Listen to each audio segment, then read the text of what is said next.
Pse njerëzit të krahasojnë me të tjerët? Ndoshta një nga ndjenjat më të dhimbshme në një lidhje është kjo, të ndihesh sikur nuk je mjaftueshëm. Sikur dikush gjithmonë po sheh, diçka tjetër, një version tjetër të jetës. Dhe gradualisht fillon të pyesësh veten, çfarë më mungon? Pse duhet të krahasohem vazhdimisht? Pse nuk mjafton ajo që jam? Dhe ndonjëherë kjo pyetje të lodh më shumë se sa vetë marrëdhënia. Sepse krahasimi godet direkt vetvlerësimin. Të bën të ndihesh sikur je në garë për dashurinë e dikujt. Por ndoshta problemi nuk është gjithmonë tek ti, ndonjëherë njerëzit të krahasojnë sepse vetë nuk janë të qetë brenda vetes. Ka diçka shumë moderne tek kjo. Sot njerëzit jetojnë të rrethuar nga krahasime. Në rrjetet sociale shohin çifte perfekte, jeta perfekte, fytyra perfekte, trupa perfekt, dashuri perfekte. Dhe gradualisht fillojnë të humbasin aftësinë për të vlerësuar realitetin. Sepse mendja njerëzore fillon të kërkojë gjithmonë më shumë. Psikologjia moderne e quan këtë komparison culture. Kur njeriu e mat vlerën e jetës së vet duke parë jetën e të tjerëve. Dhe kjo krijon pakënaqësi të vazhdueshme. Marcus Aurelius shkruante, krahasimi është hajduti i paqes. Dhe ndoshta kjo është më e vërtetë sot se kurrë. Sepse shumë njerëz nuk jetojnë më emocionalisht në momentin që kanë. Jetojnë duke krahasuar gjithçka. Edhe njerëzit që duan. Ka njerëz që të krahasojnë jo sepse nuk ke vlerë, por sepse vetë nuk ndihen kurrë plotësisht të kënaqur. Gjithmonë mendojnë, po sikur të kishte dikush më i mirë, po sikur të gjeja diçka tjetër, po sikur të mungoj diçka. Dhe kjo i bën emocionalisht të paqëndrueshëm. Sepse mendja e tyre nuk pushon kurrë së kërkuari. Carl Jung besonte se njerëzit shpesh projektojnë pasiguritë e tyre tek të tjerët. Dhe ndonjëherë krahasimi është pikërisht kjo. Një projektim i mungesës së paqes së tyre të brendshme. Ka edhe ego brenda gjithë kësaj.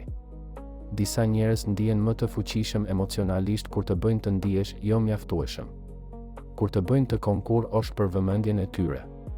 Sepse kjo ushqen validimin e tyre emocional. Dhe kjo është shumë toksike. Sepse dashuria nuk duhet të ndihet si konkurs. Nuk duhet të jetosh me frikën, mos dikush tjetër është më i mirë se unë. Dashuria e pjekur nuk funksionon kështu.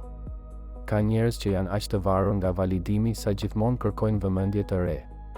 Edhe kur kanë dikë të mirë pranë vetes. Sepse problemi nuk është mungesa e dashurisë.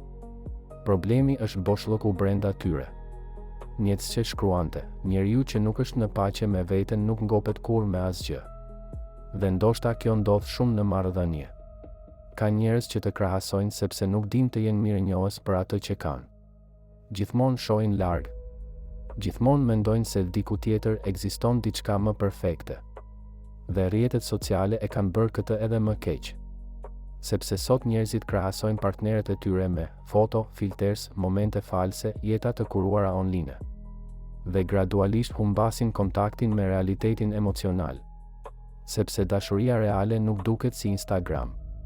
Nuk është perfekte çdo sekondë. Nuk është gjithmonë exciting. Nuk është gjithmonë estetik. Është prani, qetësi, siguri, përkushtim. Por shumë njerëz modern janë bërë të varur nga ideja e perfeksionit. Prandaj krahasojnë vazhdimisht. Ka edhe njerëz që të krahasojnë sepse nuk janë të sigurt në vetvete. Dhe kjo tingëllon paradoksale.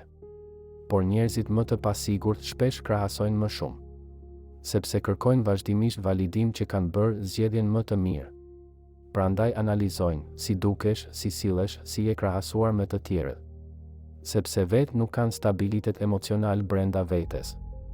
Erich Fromm shkruante se dashuria e pjekur sheh individin si unik. Jo, si produkt që krahasohet vazhdimisht. Dhe ndoshta ky është problemi modern. Shumë njerëz kanë filluar të shohin marrëdhëniet si konsum, si opsione, si zgjedhje pafund, jo si lidhje të thella njerëzore. Prandaj krahasojnë vazhdimisht. Ka diçka shumë të dhimbshme tek krahasimi.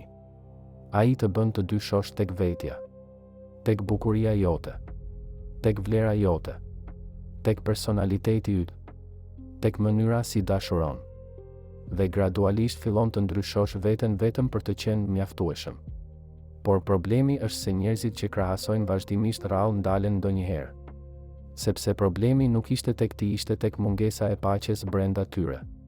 Carl Jung besonte se njerëzit që nuk e njohin vlerën e vetes shpesh nuk arrin të njohin plotësisht as vlerën e të tjerëve. Dhe ndonjëherë kjo është arsyeja pse dikush nuk arrin të vlerësoj siç duhet.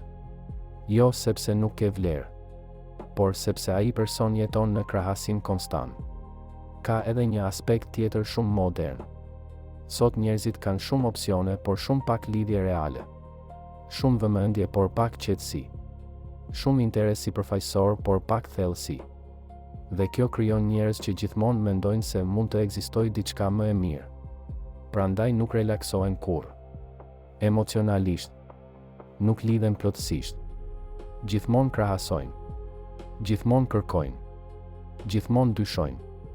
Marcus Aurelius shkruante, njeriu që kërkon gjithmonë më shumë humbet atë që ka përpara syve. Dhe ndoshta kjo ndodh shumë në dashuri. Sepse disa njerëz janë aq të fokusuar tek ideja e më të mirës sa nuk shohin bukurinë reale të personit pranë tyre. Por ka diçka shumë të rëndësishme që duhet ta mbash mend. Fakti që dikush të krahasoj nuk do të thotë që ti nuk ishe mjaftueshëm. Nuk do të thotë që nuk kishe vlerë. Ndonjëherë thjesht do të thotë që ai person ende nuk ka mësuar si të vlerësoj qetësinë, autenticitetin dhe thellësinë reale. Sepse njerëzit emocionalisht të pjekur nuk të bëjnë të ndihesh në konkurrencë me botën. Ata të shohin qartë, të vlerësojnë, të zgjedhin me qetësi, pa lojra, pa krahasime konstante. Sepse dashuria reale nuk kërkon perfeksion, kërkon lidhje të vërtetë. Dhe ndoshta problemi më i madh i botës moderne është se shumë njerëz po kërkojnë versione perfekte të njerëzve në vend që të krijojnë lidhje reale me ta. Por ti nuk je këtu për t'u krahasuar me të tjerët. Ti je unik. Dhe njerëzit e duhur do ta shohin këtë pa pasur nevojë të bëjnë të ndihesh më pak. Abonohu në kanal për më shumë video rreth psikologjisë, emocioneve, marrëdhënieve dhe anës së heshtur të natyrës njerëzore. Ndoshta disa biseda dëgjohen më mirë natën.